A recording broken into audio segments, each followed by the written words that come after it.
All right, so good news and bad news. I actually forgot to show you guys that I did color another character in the time in between these videos.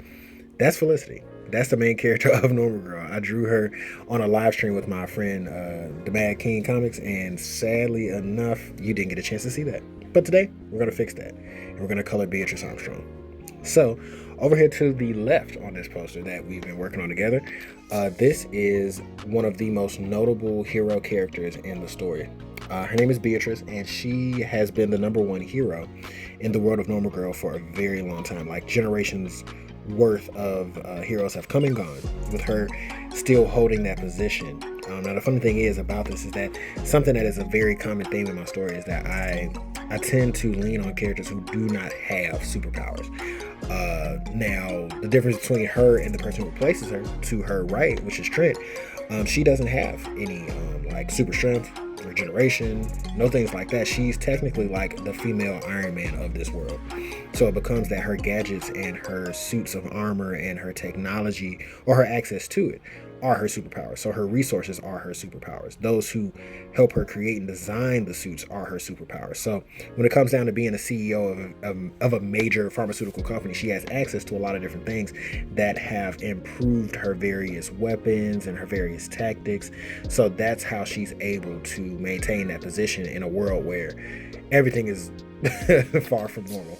So when it comes down to it, she was the main inspiration for the main character, who is Felicity, over to the right side of Trent. But this time around, I really wanted to age her up a bit.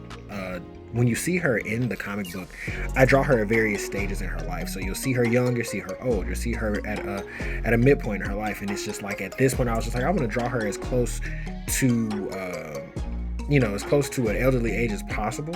And that was new for me because I don't tend to draw characters, and it's nothing against it. It's just I never tend to draw characters in that age group. So I want to say she's probably about like 70, 75 potentially. And the thing is that I just could not find the right colors to use.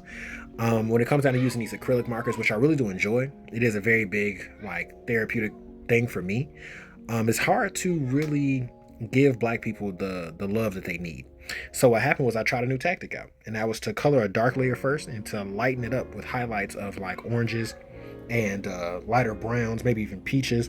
And the way that they overlaid, it helped, and it worked pretty good. At least I have to say that I'm impressed with it. So when it comes down to it, I think that the science project worked out. But it was very hard for me because there are certain parts in this project where I was just like, you know what? Listen, man, I quit. Like, this is just too much. But the one thing that brought me back to life was the inking process, where that is always my saving grace. When it came down to drawing the creases in her lips, the bag under her eyes, the eyelashes, the eyebrows, everything, just the thickness and the various curvatures of her face, I was just like, oh, here we go. We could see the weight of time really hitting, on the cheekbones, and being able to really get into the curvature of her hair, because I was like, I want to give her that grandma bob. I loved it. Like, just working through this part of the process was I was going to say very forgiving, but it most definitely made me feel like it wasn't a waste of time, because for a minute I almost trashed this whole project, and it wouldn't be the first time. It wouldn't be the first time I was just like, you know what, I'm done. Even a hiccup right there, I'm like, yeah, see, time to put you right in the garbage.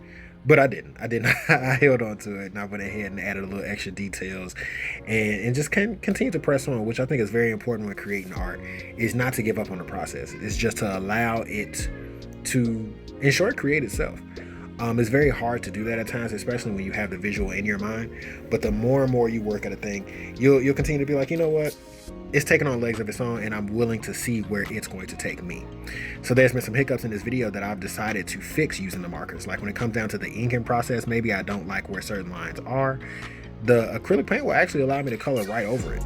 And I found that to be very forgiving. So I was just like, you know what? I can fix that leg. I can fix this part of her cloak. I can fix this part of, maybe the way that I was inking her face initially. Some of that didn't get caught in this video, but I'm just telling you because I'm being very transparent that I was able to use those markers to fix a lot of problems. But all in all, this first row is done. We got Felicity, we got Trent, and now we have Beatrice Armstrong. These are three of my favorite characters from my project, which is going to be coming out soon, but this is the beginning of a long journey. and I hope to see you on it. Have a good one.